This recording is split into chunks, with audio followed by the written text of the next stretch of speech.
meninggalkan persambahanmu, berdamai kepada orang yang kau merasa hati dengan dia. Tidak ada pasangan di tempat ini berdoa pasangannya, biar terjadi pemulihan dalam keluarga kita masing-masing. Mungkin kami dipersalahkan, mungkin kami dituduh hal yang tidak baik, tapi kami hari ini melepaskan pengampunan kepada mereka yang kami kemarin. Kami mau terbebas, kami mau terlepas ya Tuhan. Hidup kami mau dimerdekakan oleh Kristus. Kami mau bangkit, kami mau terus bertumbuh karena Kristus ya Allah. Kami tidak mau menjadi kerdil lagi. Kami mau bertumbuh dengan bebas sebagai anak Allah dengan pertumbuhan dalam hidup kami Tuhan. Terima kasih ya Tuhan Yesus. Diberkati kami semua pada malam hari ini. Kami yakin hari ini kami orang-orang yang telah dilepaskan oleh Tuhan di dalam nama Tuhan Yesus. Setiap kita percaya dibebaskan oleh Tuhan malam hari ini, bersama-sama kita katakan amin. Amin.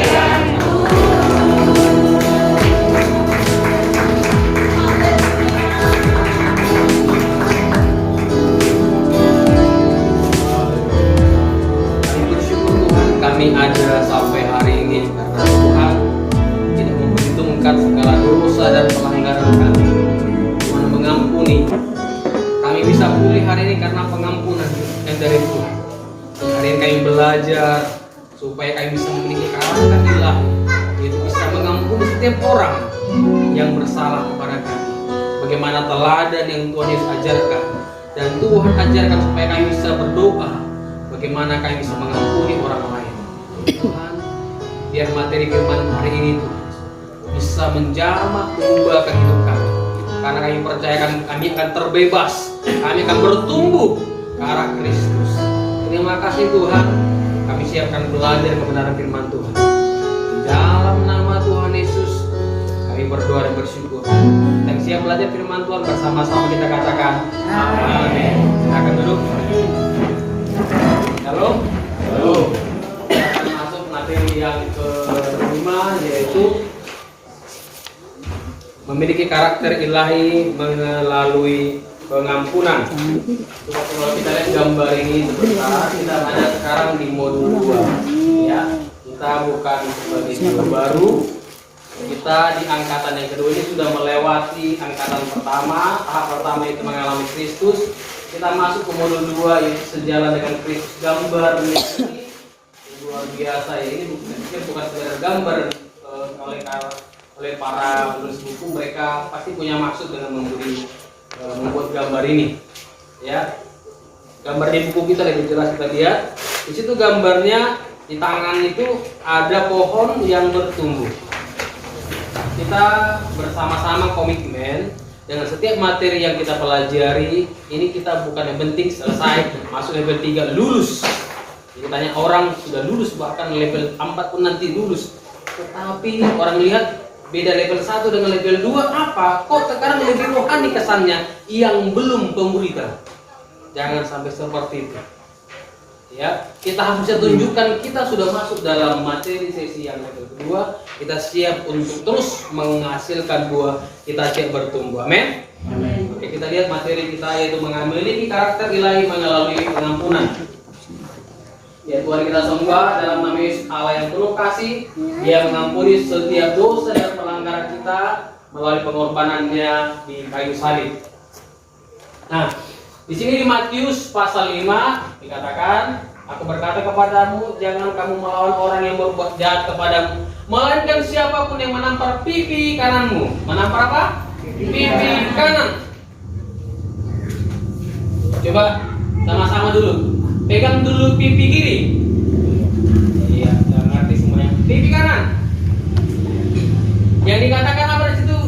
Siapa yang menampar pipi kanan, beri juga pipi kiri. Yang pertama ditampar apa katanya? Kalau ditampar pipi kanan, kasih pipi kiri. Langsung kasih orang Kristen pakai alasan. Ditampar dia. Kalau ditampar dia. Kan ada firman Tuhan berkata, kalau ditampar pipi kanan, beri juga pipi kirimu. Lalu dia berkata, firman Tuhan berkata, yang ditampar kalau pipi kanan, kalau pipi kiri yang dimulai ditampar, maka tidak ada ayatnya. Ini nggak ada ayatnya sini kan? Kalau ditampar pipi kiri tidak ada ayatnya. Nah, oke. Nah ini sering alasan-alasan orang. Kalau memang pada kenyataan kalau orang nampar pasti pipi kiri pertama ditampar, baru pipi kanan. Nah sebetulnya ini dalih-dalih setiap orang untuk punya alasan membela diri. Nah, sekarang kalau orang pengen untuk membalaskan sakit hati, aku tidak mau mengampuninya, sakit kali yang bukan kau yang mengalaminya. Jadi seolah-olah harus dibenarkan, harus disetujui. Iya atau tidak, ikhlas atau tidaknya harus disetujui, harus dimaklumi, harus dipahami untuk bisa tidak mengampuni. Ya, manusia sering berdalih punya alasan supaya tidak mau mengampuni. Mengampuni seorang yang telah menyakiti ini bukan hal mudah. Tidak hal yang mudah, sama-sama kita katakan. Tidak hal yang Oke, kalau saya katakan ada soal 10, ada yang mudah, bisa dikerjakan? Bisa dikerjakan. Kalau ada soal 10, ada yang sulit soalnya, masih bisa dikerjakan? Masih bisa dikerjakan. Karena gurunya ketika 10 soal pasti ada jawabannya. Kalau ada 10 soal, lalu ada satu soal yang tidak bisa dikerjakan, pasti itu soal error. Dan si pembuat soal pun sembarangan memberi soal, karena dia tidak tahu jawabannya, harusnya tidak boleh masuk. Nah, kalau ada 10 soal, ada soal yang sulit, itu pasti bisa diselesaikan. Cuma ada takaran mudah, sulitnya. Nah, kalau dikatakan mengampuni bukan hal yang mudah, berarti sulit. Dengan kata lain, masih bisa dikerjakan. Ya. Kalau orang main game, saya pernah main game dulu. Kalau gamenya itu level 1 langsung sebentar kali, dalam satu hari itu bisa langsung level 500. Sepele kali saya belajar game itu, gampang kali, ada enak, ada seru. Baru masih level 2, susah kali. Bikin gimana cara menyelesaikannya? Sampai gimana ya? Sampai cari tutorialnya gimana? Ada ketemu, bergumul. Ya, akhirnya setelah bisa dikerjakan, ternyata ada tahu sulit triknya. Karena pengen tahu gimana menyelesaikannya. Orang kenapa pengen mendaki gunung, mendaki bukit itu? Karena pengen suka dengan namanya tantangan. Manusia suka dengan namanya tantangan. Ya, coba bayangkan kalau bapak ibu di sini ada waktu lagi ketemu seorang wanita atau perempuan menghadapi seorang laki-laki, ya, dan atau apakah ibu saudara waktu masih pacaran begitu ketemu laki-laki atau ibu begitu laki-laki begitu ketemu perempuan langsung dikatakan aku suka padamu. Ada pertanyaan? Aku mikir ini serius enggak ya, mana dibohong-bohong? Karena kayaknya gampang kali. Kalau dia bilang tidak ada pertanyaan, oke besok kita nikah, pasti dia menang lama sepede dengan perempuan itu. Dan si wanita juga sepede dengan laki-laki karena sepertinya tidak tantangan. Ya, kalau mungkin gimana tantangan itu? Wah, mungkin susah dijumpai dan segala macam. Berbagai cara. Rumahnya di situ gimana caranya? Nah, karena suka dengan tantangan, pasti ada solusinya nantinya. Nah, pengampunan mungkin tidak mudah bagi beberapa orang, tetapi pasti bisa dikerjakan. Dan dikatakan di sini bukan hal yang mustahil. Ya, tidak mustahil berarti masih bisa.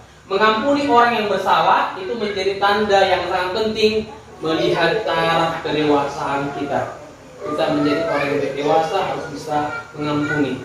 Saya sekarang kaget juga melihat orang dia yang sudah dewasa bisa mengampuni. Iya, ya sekarang komplain kalau dia minta maaf dia tidak dimaafkan. Maafkan kakak tuh diukur sampai gimana pun diminta maaf. Tapi ini belajar juga kita belajar sebagai orang yang secara umur usia sudah dewasa tapi kalah sama anak dalam hal mengampuni. Ya, kita perlu terus belajar bisa untuk lebih meningkatkan kualitas hidup kita. Mengampuni itu adalah perintah Tuhan. Katakan perintah Tuhan. Kenapa kita harus mengampuni? Allah yang suruh. Ya, kalau yang namanya perintah itu tidak bisa, tidak harus dikerjakan. Mengampuni ini bukan kalau boleh kau ampunilah. Bukan kalau boleh, ya kalau ada waktu. Ya. Ini hari Kamis itu Kamis mau ada acara super perpisahan. Dia mau berangkat ke Jawa. Itu kalau ada waktunya bisa diusahakan. Ya. Tetapi kalau Bapak Gembala sudah katakan bisa tidak bisa waktunya harus datang, maka kita harus datang. Tidak ada alasan. Alasan tak mau pergi kemana-mana, tahan dulu. Tapi kalau dibilang ya kalau ada waktu diusahakanlah. Nah berarti boleh dilakukan, boleh datangkan, boleh datang, boleh tidak. Nah kalau mengampuni dikatakan perintah Tuhan, sebuah perintah itu harus dikerjakan. Siapapun orangnya, apakah dia masih kecil, dewasa, sudah berumur, apakah dia jemaat, apakah dia batuan, apakah dia para pelayan, harus mengampuni. Katakan sama-sama, harus mengampuni. Harus mengampuni. Ya. Memberikan pengampunan bukan sekedar membereskan perasaan hati, tapi itu perintah yang diberikan kepada semua orang. Yang berikutnya, kita lihat sini, memberi atau tidak memberi pengampunan itu ada hubungannya, dapat hubungannya dengan Bapa di surga langsung. Ya, kalau ada orang tidak mengampuni, itu berdampak ke hubungannya dengan Tuhan. Pasti hubungannya sering itu mau cari enaknya aja. Ya, dia pasti sering orang yang berkamuflase. Kamuflase itu adalah orang yang gampang berubah-ubah, istilahnya orang bertopeng. Ya, kamuflase seperti bunglon, dia bisa berubah. Kalau dia ke dinding, dia bisa berubah warna dinding, masuk ke dalam berubah warna daun. Nah, orang-orang Kristen tidak seperti itu, ya, menjadi orang yang hipokrit, orang yang munafik, tapi orang yang mengampuni harus bisa punya hubungan yang baik dengan Tuhan. Memberikan atau tidak memberi pengampunan, dampaknya dalam penyembahan. Ini nampak sungguh-sungguh atau tidak? Kualitas penyembahan kita akan terasa hambar dalam penyembahan kita. Tapi kita akan merasakan peluk enak, kita akan merasa ada suatu ada damai sejahtera yang Tuhan curahkan, yang tumbuh, yang muncul di hati kita begitu kita melepaskan pengampunan kepada orang lain. Ya. Yang selanjutnya, memberi atau tidak memberi pengampunan, ini menunjukkan berapa besar kita menghargai pengampunan yang telah kita terima dari Tuhan. Kita semua sudah diampuni oleh Tuhan. Tapi apakah kita menghargai ada pengampunan diberikan kepada kita menghargai tidak? Apa seperti Yesus gambarkan, ada orang katakan dia punya hutang 100.000, lalu datang tuannya dikatakan, mana hutang 100.000? Tolonglah Tuhan, tidak ada lagi uang, kami sudah makan tak makan, tolonglah. Lalu Tuhan dikasih makan tak makan, menulis secara sosial pandemi. Oke, uang puni, ya sudah lunaskan hutang. Lunas hutangnya.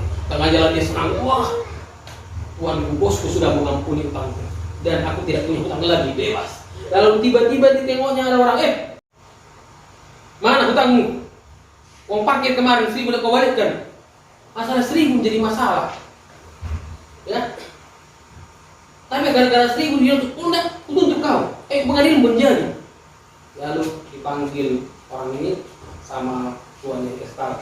Tuan itu orang yang Tuhan ampuni utangnya 100.000, masalah uang parkir yang dipermasalahkan.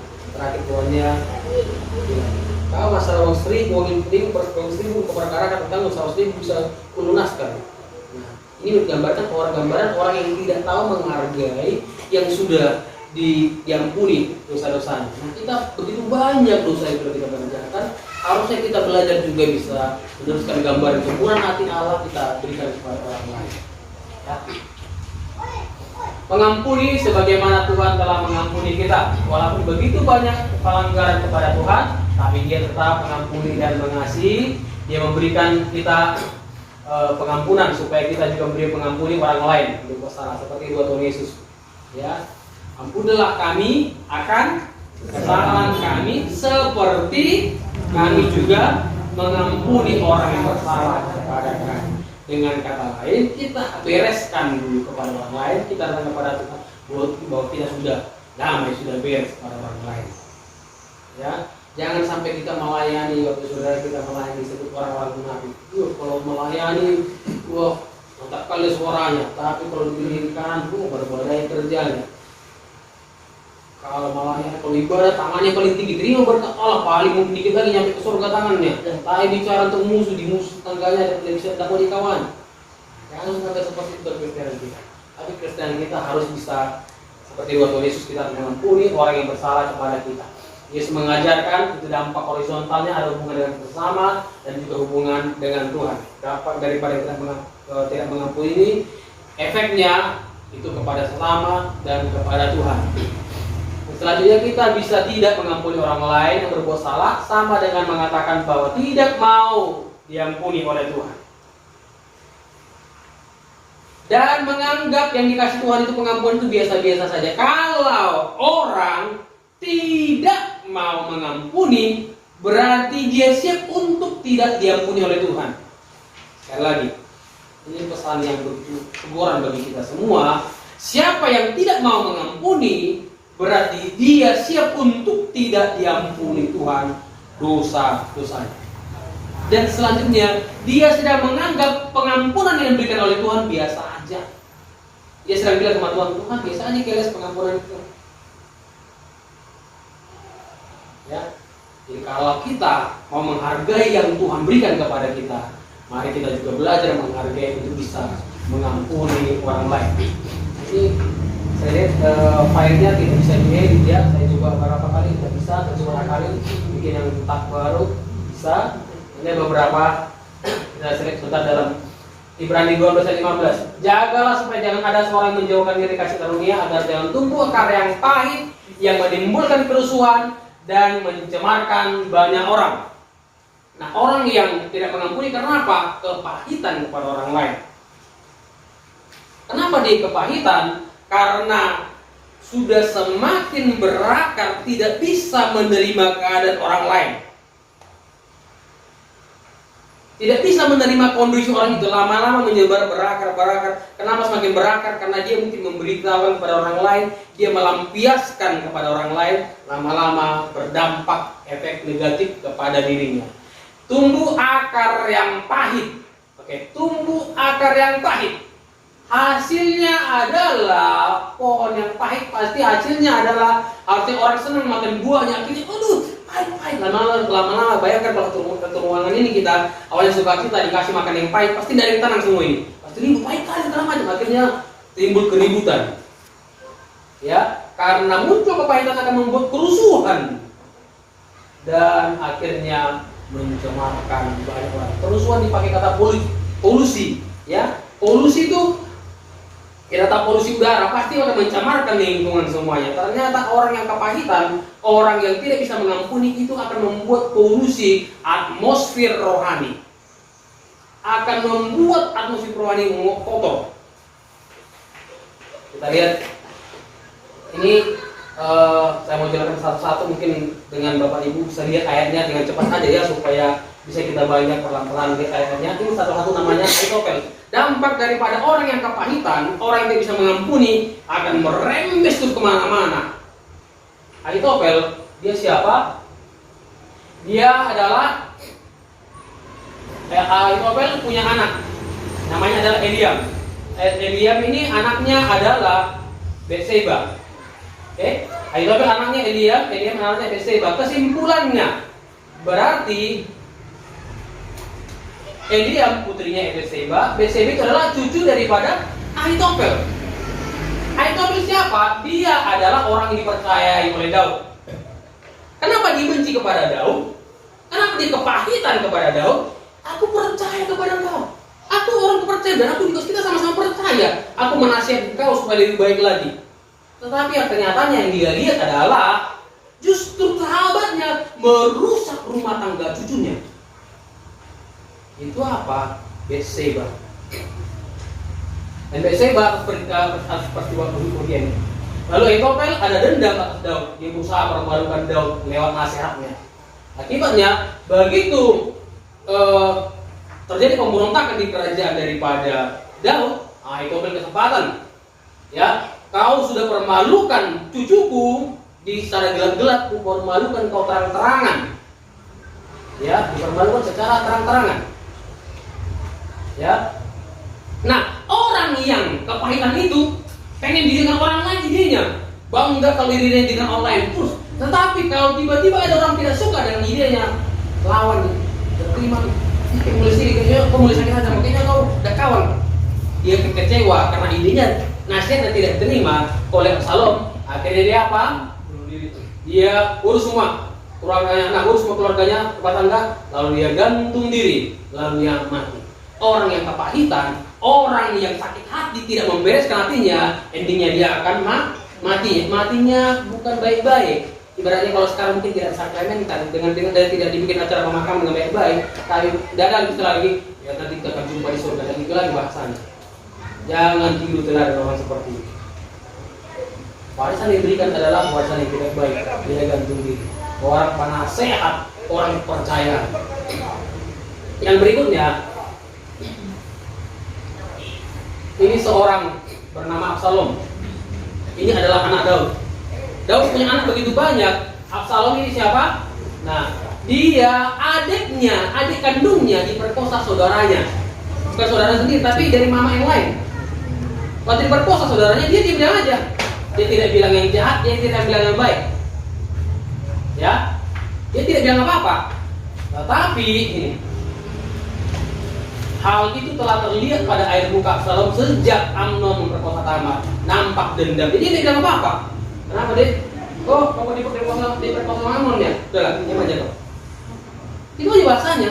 Dia tidak bilang apa-apa, dia tidak bilang yang jahat, dia tidak bilang yang baik, tapi dendam dalam hatinya. Ya, suatu kali dia orang seperti itu bisa kasih kata-kata menguatkan, bisa. Tapi efeknya dia memberikan kata-kata menguatkan. Perhatikan, apabila Amnon menjadi gembira, jangan takut. Bukankah aku beritahu padamu, kuatkan hatimu dan tunjukkanlah dirimu sebagai orang yang gagah perkasa. Wah, mendengar kalimat ini mantap kali. Jangan takut. Kalau orang bilang kumpulan ada 365 kali dalam Alkitab bicara tentang jangan takut. Kata ini dikutip salah satunya. Lihat orang yang seperti apa dia ini. Ya, dalam hatinya dia dendam. Nah, kita lihat.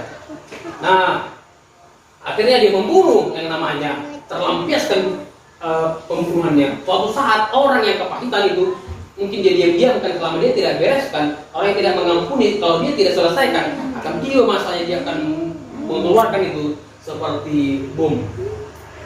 Ya, seperti dinamit, tidak langsung meledak tapi nunggu waktunya. Begitu dia membunuh dan dia lari ke tempat opungnya, dilindungi opungnya dia. Tapi sudah lama di situ dipanggil dia pulang. Setelah dia panggil dia pulang, raja bilang, panggil dia. Tapi jangan ke Israel, di tempat ini, bawa ke sana. Terlalu lama di situ dia dipanggil Yoab, datang dulu. Tidak mau Yoab datang dulu Yoab.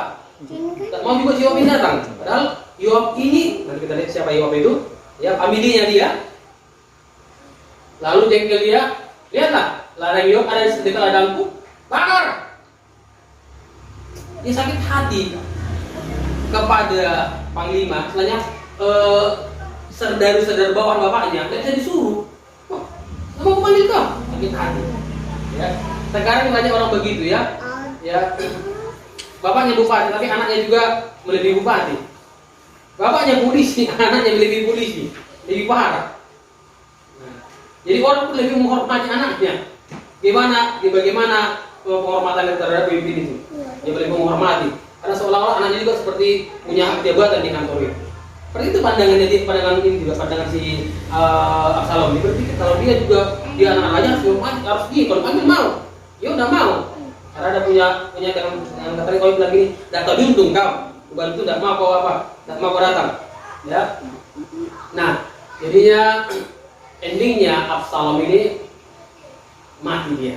Di mana matinya kita lihat. Ya. Seorang bernama Yoab. Yoab ini siapa? Dia punya mama, saudara perempuan mereka, saudara perempuan kalau sebelum ini ada 15, Daud anak ke-7, saudara perempuan Daud dan sebagainya adalah Zeruya, kakaknya Daud ini, dan Abigail. Kakaknya Daud punya anak namanya Abisai, Yoab dan Asai, 3 orang yang jauh-jauh. Dengan kata lain, ya, Yoab itu siapa? Kira-kira ya apa namanya? Saudara sepupunya, ya. Dan Yoab ini orang pahlawan dia. Dia punya adik. Larinya kencang seperti kijang. Dibilang sama seorang panglimanya Saul, ya awaslah. Berak sana kau supaya bisa aku abangmu. Dan juga akhirnya Asai ini mati. Oke, saudaranya Yoab. Yoab punya saudara ada 2, Abisai dan Asai. Tapi Asai mati. Dibunuh sama Abner. Nah, Abner ini, ya, dia bilang begini, haruskah kita makan pedang terus-menerus? Tidak tahu kau bahwa kepahitan datang pada akhirnya. Oke. Nah, kalau kita terus melakukan menyakiti orang lain akan membuat kepahitan. Mungkin main-main, jadi kita tanpa sadar. Ya kalau yang namanya sekarang ada lagi tren namanya prank. Sisi positif pun tidak ada sedikit menurut saya. Yang namanya prank itu sisi positifnya juga tidak ada setelah pengkajian saya. Tapi justru menyakiti orang lain supaya senang, supaya kontennya bagus, supaya masuk YouTube, supaya dapat iklan dan sebagainya. Saya itu beberapa orang yang lagi bisa itu ngamuk, prank gitu. Ya, akibat prank. Awalnya prank rupanya takut dia. Di prank itu rupanya hantu pikir yang rupanya lari keluar rumah ditabrak mobil mati. Dan begitu banyak orang akibat prank mati. Ya, ngerjain canda-canda yang gak bagus supaya bentuknya adalah bisa dendam, sakit hati, kepahitan. Nah, dan Abner ini sudah berdamai dengan Raja Daud. Yoab marah. Kenapa marah? Karena dia sudah dibunuh adiknya. Padahal sudah damai semua kerajaan itu. Kerajaan antara kerajaan daripada Saul dengan Daud damai semuanya. Dan Daud sudah bilang, oke, kami satukan semua satu pasukan kita supaya seluruh Israel bersatu di bawah pemerintahan Daud. Tapi Yoab ini pura-pura baik. Dia bilang sama Raja Daud marah dia, apa yang kau bikin ini? Abner datang padamu, mengapa kau biarkan begitu saja? Maksudnya, bunuh saja Abner itu. Dengan kata lain, di baliknya itu ada dendam yang harus dia lampiaskan. Seolah bagus ya, karena itu lawan. Nah, seolah dalam perang itu lawan, tetapi dendam pribadi, adiknya dibunuh. Dan akhirnya Abner datang. Nah, lalu dia bilang, ayo sebentar kita samping ya. Seakan-akan hendak ngomong, diam-diam ditikamnya dan mati. Membalas darah Asael adiknya. Dan peristiwa pembunuhan ini Daud bilang aku enggak ada. Dia nangis semalat terhadap Abner ini. Jadi pikir rakyat pada waktu itu Daud ini dendam ya kepada semua panglima pasukannya terhadap Saul. Tapi dengan Daud nangis dengan peristiwa matinya Abner ini, Daud menunjuk ke rakyat bisa melihat ternyata Daud ini bisa mengampuni, bisa menerima orang lain. Akibatnya Yoab gimana? Benci terus. Nah, Daud bilang biarlah ditanggung oleh Yoab dan seluruh keluarganya. Nah, demikian Yoab Abisai membunuh Abner karena membunuh Asael adiknya. Lalu ada namanya Amasa. Amasa ini siapa? Anaknya Abigail. Zeruya punya anak Abisai, Yoab, Asael. Abigail anaknya adalah Amasa. Daud bilang, ya, Amasa dibilang sama Daud gini, bukankah engkau darah dagingku? Si keluarga, anak kakak. Beginilah kiranya Allah mendukung aku, bahkan lebih dari itu, jika engkau tidak tetap menjadi panglimaku menggantikan Yoab. Wah, makin dendamlah Yoab. Wah, itu gue pikirnya, harusnya dengan matinya Abner itu aku naik posisi. Orang yang sakit hati melihat orang lain jadi saingan. Dendam. Dalam pelayanan, dalam pekerjaan muncul saingan-saingan. Merasa ini bukan kawan, suatu saat dia akan menjatuhkan aku. Dan akhirnya apa? Satu kali dipanggilnya, wah, kau itu masa? Iya. Rupanya dia masa ngapain pedang. Dia jatuh pedangku. Rupanya sambil ngambil pedangnya lagi, Yoab menikam pedang itu ke perut Amasa. Lalu mati Amasa. Sekali tikam saja, dia mati. Kenapa? Dia membunuh Amasa, dia merasa anak kakaknya itu juga saingannya. Orang tidak ada masalah. Tidak ada masalah dia sama anak kakak ini, kakak adik loh. Ya, seperti contohnya siapa ya? Sepertinya antara si siapa namanya? Paul dengan si Panis, tidak ada masalah. Tapi hanya gara-gara satu orang dianggap kecewa. Nah, itu dia. Akibatnya apa? Lalu Yoab satu kali, ya Daud bilang begini, oke, semua boleh mengalahkan Absalom dan pasukannya, tapi jangan kau apa-apai anak itu. Dengan kata dia masih bisa mengampuni Absalom, anaknya.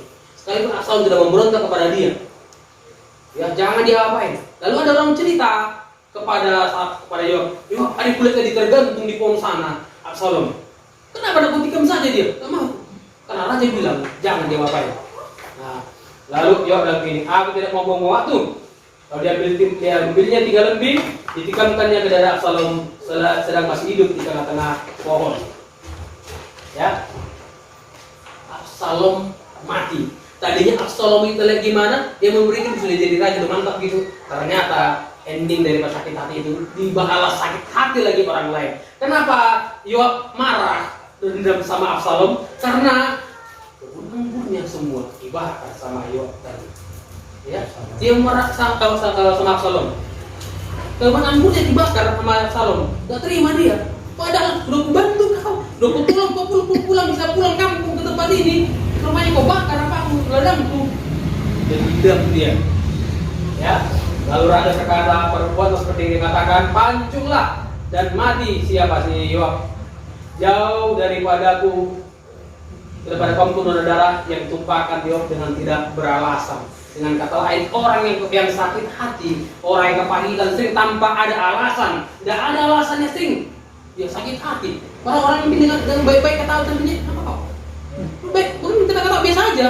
Dalam hatinya pasti ngetawain aku. Tahunya aku dibusuk, dikait-kait segala macam. Orang yang berpikir sakit hati, orang yang baik-baik pikir di dalam sampingnya, dia akan cari berbagai cara supaya menyetujui sakit hatinya, supaya menyetujui bahwa dia harus berkaitan dengan orang itu. Dan dampak ketiga dia, tongkat estafet daripada sakit hati itu, mulai dari Ahitofel, Absalom, Yoab, ya. Dan kita lihat yang berikutnya, Daud. Bagaimana dia? Waktu dia di Gua Adulam, berkumpul kepada dia orang yang sakit hati. Ngumpul sama Daud orang sakit hati. Ya, orang yang dendam, orang yang tidak bisa mengampuni kumpul kepada dia.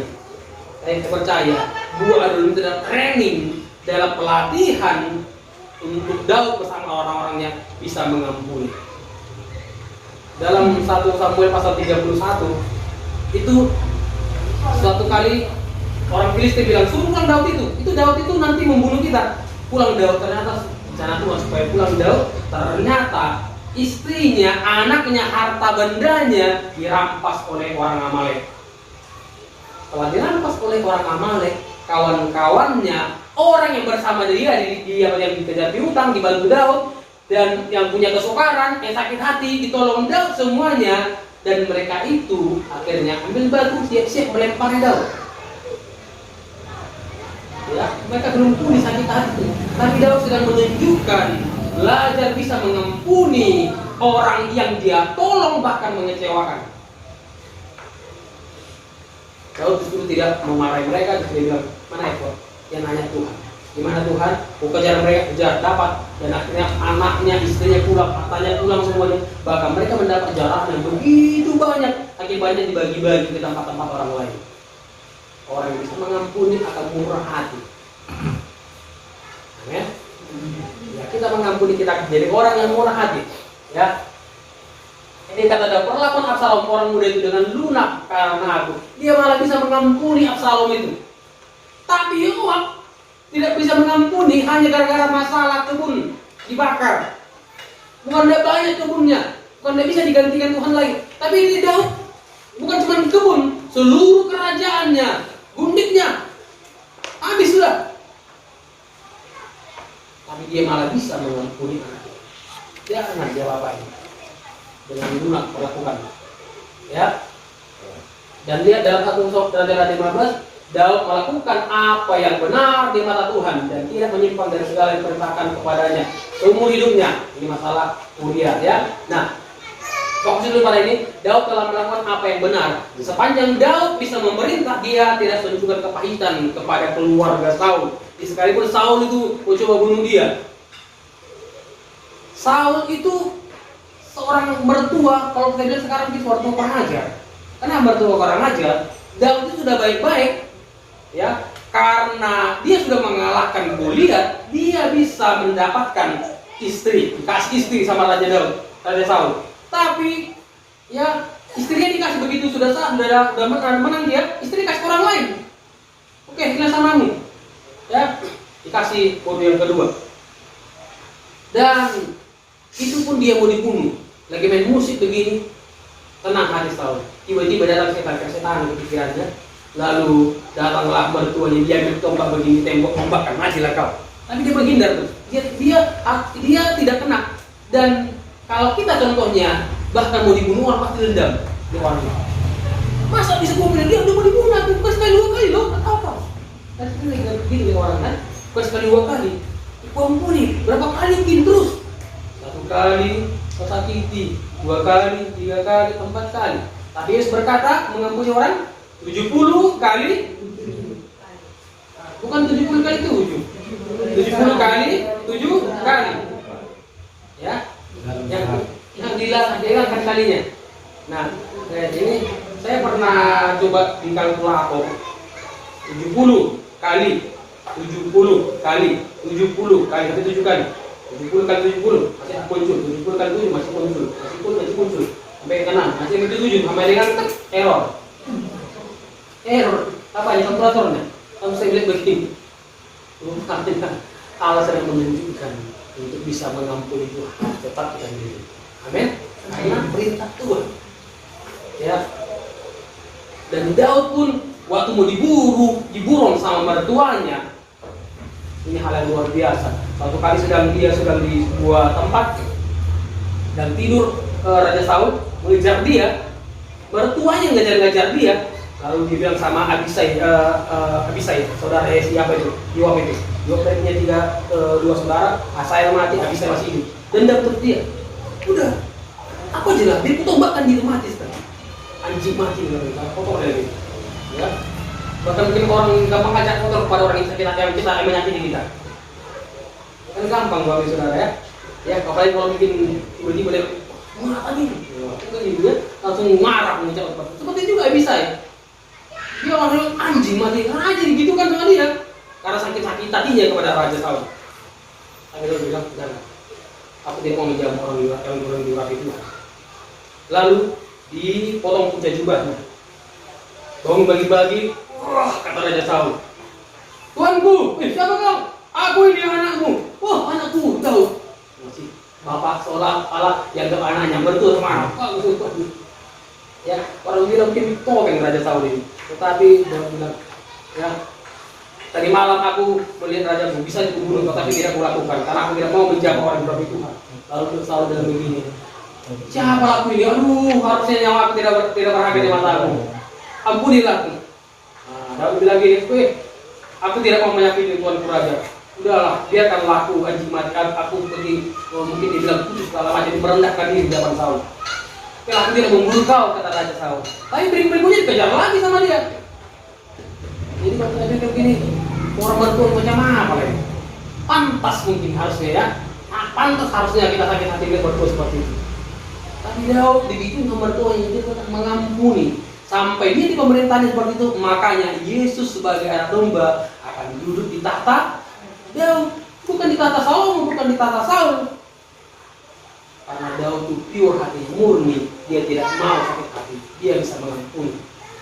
Ya.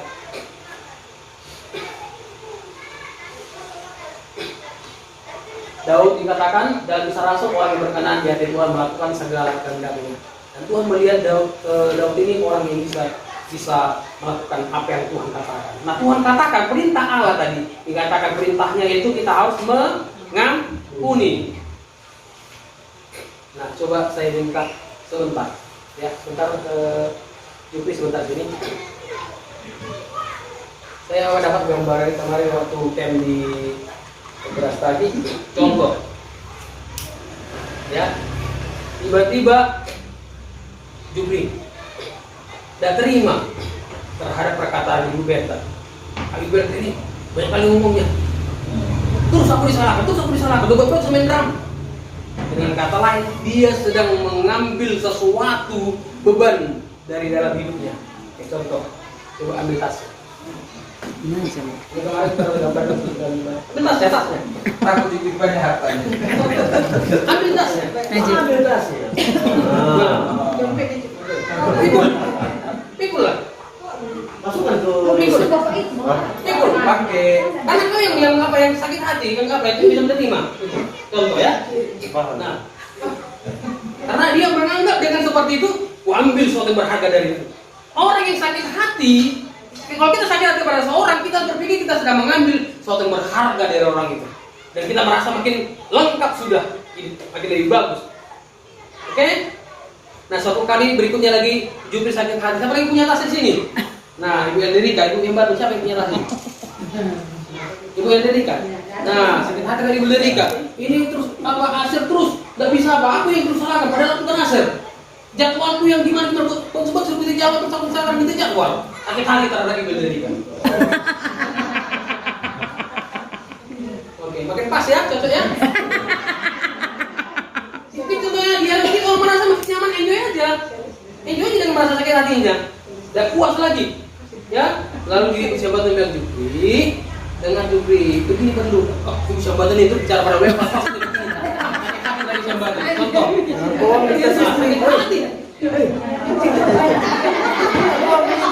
Orang sakit hati mengambil yang berharga itu.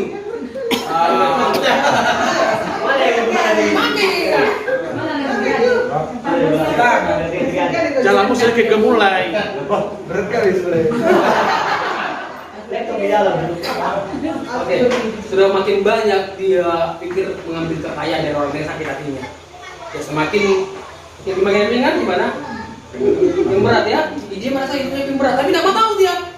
Kami dengan sakit hati pada orang lain, dia semakin lebih bagus lagi, dan dia semakin puas untuk memperkaya dirinya. Karena yang punya tas ini. Di belakang, ini di belakang, ya coba kasih punya tas dulu. Tidak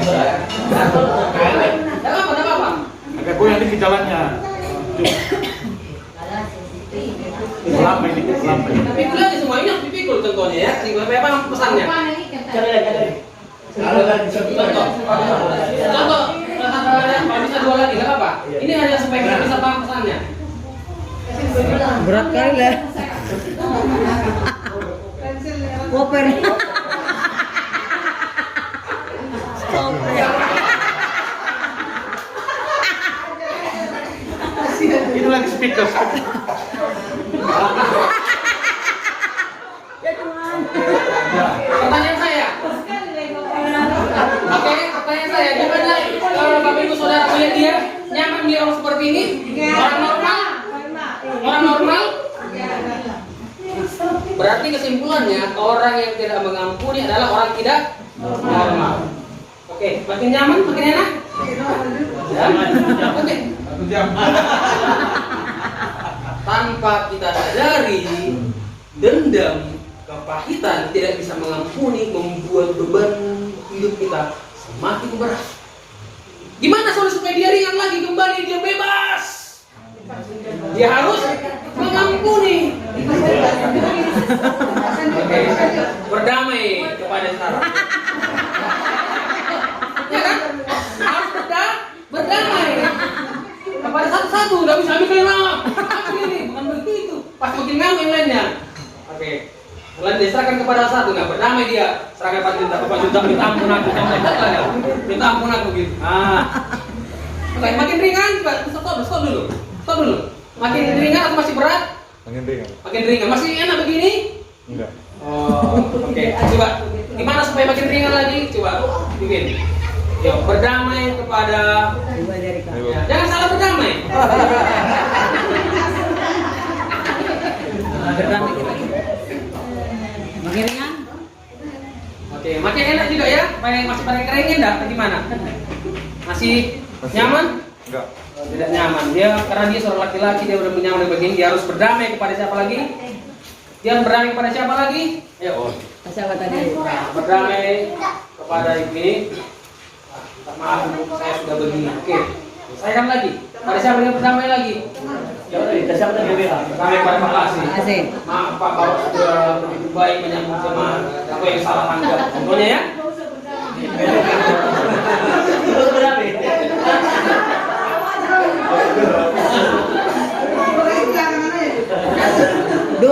Dosa. Oke, gimana perasaan Jupri? Bisa begini nyaman? Oke, tangan buat Jupri dulu. Jupri bebas. Orang yang mengampuni, dia akan terbebas. Tidak ada beban itu membuat dia semakin terpuruk. Ya, ternyata dengan mengampuni membuat dia nyaman. Dengan tidak mengampuni, dia berpikir semakin enak. Dia ambil yang terbaik. Ternyata membuat rusak hidupnya. Bayangkan kalau dia ambilnya dan makeup istilah dipakai semua. Dia berpikir dengan rusak itu dia gunakan semuanya karena makin nyaman. Ternyata merusak gambar dirinya. Oke, dengan tidak mengampuni justru merusak gambar diri kita. Ya. Yang berikutnya, mengampuni berpengaruh kepada kesehatan rohani dan mental. Orang tidak mau mengampuni kesalahan, risikonya menumpuk kepahitan. Kepahitan bukan hanya merusak mental, tapi menggerogoti kesehatan secara fisiknya. Ini tadi saya tambahin ayat firman Tuhan dalam 1 Yohanes 2:11. Siapa membenci saudaranya ia berada di dalam kegelapan. Sekali lagi, siapa yang membenci saudaranya ia ada dalam kegelapan. Hidup di dalam kegelapan. Tidak tahu kemana pergi. karena kegelapan membutakan matanya. Ya. Tuhan tidak meremehkan beban yang kita tanggung karena perbuatan buruk orang lain. Ya, kita tanggung semuanya. Tapi Dia mengatakan, marilah kepadaku semua yang lesu punya beban berat apapun, serahkan kepada Tuhan. Ya, Dia akan berikan kelegaan. Tidak mengampuni membuat akan menuju kepahitan, membuat hal yang negatif hidup seseorang. Antara bisa sakit, ya, yang sakit-sakit coba dicek apakah mungkin karena jatuh gimana atau mungkin karena sakit hati, ya. Ya, sering curiga, emosi yang tak terkontrol. Mengampuni bisa mendatangkan kemerdekaan. Seperti Jupri tadi, bisa bebas beban pikiran dan perasaan hatinya, bisa bebas karena Tuhan berjanji akan memberikan kebebasan bagi semua orang yang melakukan perintahnya. Mengampuni artinya benar-benar melupakan, jangan ingat-ingat lagi. Ya, kalau tidak punya ampunilah. Jadi kalau orang Batak biasanya bermalam tahun baru tanggal 31, saya mengampuni lah kita masih maafan, tulus dilakukan. Amin. Begitu tanggal 1 jangan pulang konseng. Itu. Masih tanggal 1 begini, apalagi tanggal 2. Ya, itu bukan lagi harus menjadi tradisi, tapi harus kita berangkat. Amin. Bagi kita yang bertumbuh. Pengampunan benar melupakan dan membuat lembaran yang baru. Seperti Yusuf, dia mengampuni saudara-saudaranya sehingga bisa mengalami perjalanan rohani yang menuju kesempurnaan kepada Kristus. Kita minta kepada Roh Kudus yang menyembuhkan kita. Nah, berikutnya ini, nah, perhatikan baik, kita yang berdoa, kita yang melayani, dan lagi kita yang berdoa, kita yang melayani, perhatikan hal ini. Kalau kita mau mempersembahkan sesuatu kepada Tuhan, di mesbahnya, lalu teringat, aku tadi sakit hati, aku tadi marah kepada seorang, kepada saudara. Tuhan bilang apa? Tinggalkan persembahanmu, mulai mau singgah berdamai cepat-cepat. Aku tidak mau maju ke altar, kata hatiku belum pulih. Cepat-cepat makanya. Udah dijadwal lagi gimana? Wah, dengan tidak mau jadwal, semakin menunjukkan bahwa itu akan pahit, semakin menjalar kemana-mana. Dengan mempertahankan kepercayaan Tuhan, tadi kan menganggap sepele orang tidak mau mengampuni. Dengan kita mau menerima penghargaan, menerima pengampunan daripada Tuhan, dikasih kesempatan melayani, melayani aku tidak mau tempat kudus itu dengan macam-macam. Aku harus berdamai kepada orang lain. Luar biasa. Untuk berdamai dengan Tuhan singkat hal luar biasa sekali. Makanya Tuhan katakan ditinggalkan persembahanmu di depan mesbah. Berdamai dahulu dengan saudaramu. Setelah berdamai, lalu persembahkan lagi. Sudah berdamai, aduh gimana? Hidup pelayanan. Alasan berdamai. Nah, kembali beribadah, kembali kepada Tuhan. Amin. Di hari ini kalau ada dalam hati kita dendam atau hati kepada orang lain, tinggalkan itu. Ya. Kalau berdoa mengampuni orang lain. Kalau ada barang sesuatu yang itu terhadap orang lain, supaya juga Bapakmu mengampuni. Jangan balas kejahatan dengan kejahatan atau caci maki dan caci maki, tetapi sebaliknya hendaklah kamu memberkati karena untuk itulah kamu dipanggil, yaitu untuk memperoleh berkat. Sebab nanti baca sendiri sebabnya. Ya, selanjutnya. Saudaraku, boleh saya ada sedikit ke bawah. Saya melihat pernah penyampaian dari Presiden bahwa orang yang bersalah untuk membunuhnya, kalau dibunuh pakai pedang 4 kali kayak seru. Kalau ditembak mati gampang sekali. Gimana caranya? Ya, diambil mayat yang sudah bau, lalu diikatkan ke belakangnya. Semua diikatkan ke tangannya, kaki ke kaki, kepala ke kepala, tangan ke tangan, terus. Benar. Tujuannya sampai dia mati, karena dia bersalah. Kalau sudah diikat seperti itu, dia bebas kemana? Sukati, bebas dia. Mau pergi ke kamar mandi silakan. Kalau dia mandi, pakai sabun Lifebuoy. Sabun apa paling mahal dari online segala macam, dibeli sabun dia dipakai, pakai sampo dan segala macam, pakai sampo hijau segala dipakai. Tapi yang di belakang juga kena samponya. Tetapi karena mayat tidak bisa bersihkan sampo, sampai bersihkan itu muncul lagi ulat. Baru kena sabun, kena sampo begini, kena air lagi bersih mandi dia, ulat yang dari belakang muncul lagi sama dia. Lalu dia makan. Sambil makan dia begini. Kali makan ini. Wah, ayam rendang. Aromanya luar biasa. Ada lagi ayam bakar, menunya enak kali. Sambil makan begini. Dari belakang kepala mati dari ulatnya. Sekali lagi. Tak bisa dia makan, dibersihkan dia jatuh lagi. Setiap hari begitu terus. Mau tidur dia begitu, pasti aromanya akan menyengat dia. Dia tidak akan bisa nyaman. Tujuannya sampai dia mati. Orang yang tidak bisa mengampuni, orang yang tidak mau dikatakan mengampuni, itu akan membuat kita mati, akan membuat kita semakin tidak bisa berbuat apa-apa. Hari ini, jadi perhatian yang kata ini sebetulnya bukan sekedar gambar ini. Kalau kita selesai berdua tapi masih belum bisa mengampuni, dengan rendah diri, Pak, aku mau lagi berdua, bukan masalah tinggal keras segala macam supaya terus menghidupi kebenaran ini. Ya. Yang terakhir kira di sini, mengampuni adalah membebaskan diri sendiri. Katakan membebaskan diri sendiri. Sama-sama kita baca yang ini 2-3 ya. Mengampuni semata-mata bukan hanya untuk orang yang bersalah kepada kita, tetapi demi diri kita sendiri. Kita mengampuni bukan supaya berpuas, senang kau, puas kau, begitu, tapi demi diri kita sendiri. Kita bebas, lepas. Terakhir, banyak orang yang tidak mau siap berubah. Pertanyaannya, apakah kita mau? Mau. Amin. Siap untuk berubah, siap untuk mengampuni. Amin. Masalah kita waktu berdiri.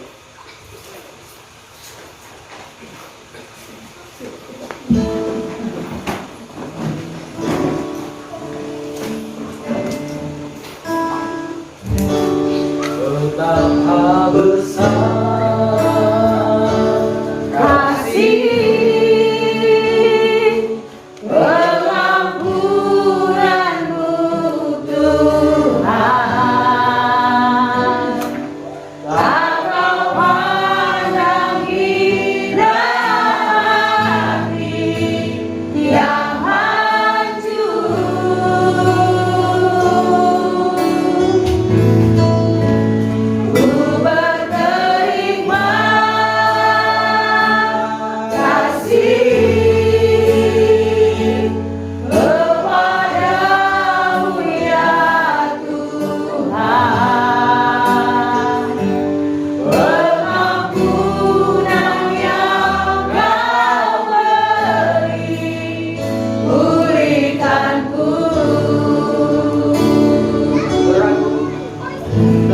Mengampuni itu adalah perintah Allah. Jika kita tidak mengampuni, kita berarti siap untuk tidak diampuni. Dan bahkan menganggap pemberian Allah pengampunan itu adalah hal yang biasa, hal yang murah. Kita merasa sudah begitu bangga tidak mengampuni orang lain. Berpikir dengan tidak mengampuni orang lain, kita sedang mengambil yang terbaik dari diri untuk kita memperkaya diri. Tapi tanpa sadar itu justru menjadi beban yang memperberat, bahkan memperburuk gambar diri kita. Malam hari ini kita sedang dengar firman Tuhan. Kalau dalam hati kita pada malam ini ada teringat akan orang lain, mungkin belum bisa mengampuni orang lain, mungkin masih ada sakit hati terhadap orang lain, mungkin hal kecil atau besar. Mari, mau berkata tinggalkan persembahanmu, berdamai kepada orang yang kau merasa sakit hati dengan dia. Haleluya. Kalau hari ini kau masih sakit hati pada orang, mungkin orang yang ada di sini, jumpai orangnya, berdamai dengan dia. Karena Allah melihat persembahanmu tidak ada artinya selama engkau belum berdamai dengan saudaranya. Haleluya. Betapa besar kasih pengampunanmu Tuhan, tak kau pandang indah hati yang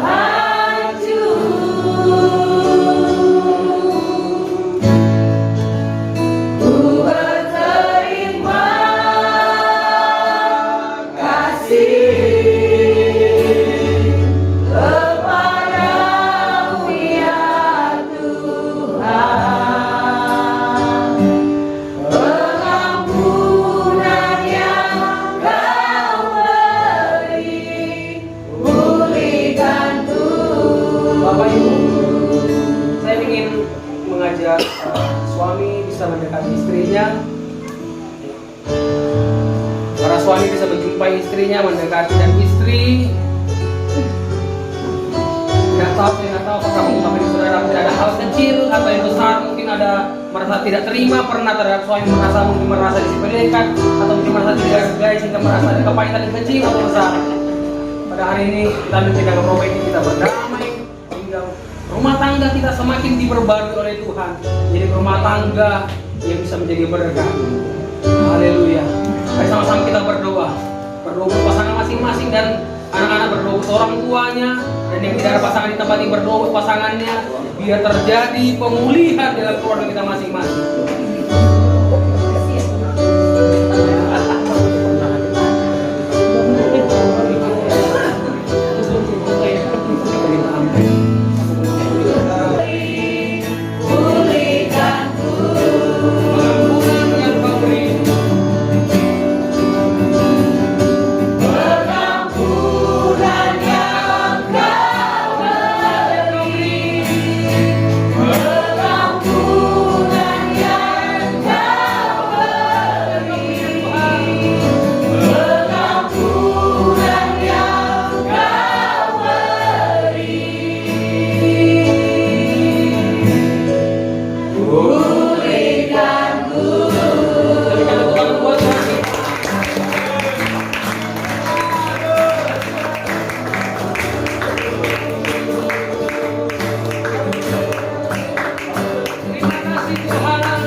Kami mau bertumbuh dengan bebas, sebagaimana anak Allah berikan pertumbuhan dalam diri kami, Tuhan. Terima kasih ya Tuhan Yesus, diberkati kami semua pada malam hari ini. Kami yakin hari ini kami orang-orang yang telah dilepaskan oleh Tuhan di dalam nama Tuhan Yesus. Setiap kita percaya dibebaskan oleh Tuhan malam hari ini, bersama-sama kita katakan amin.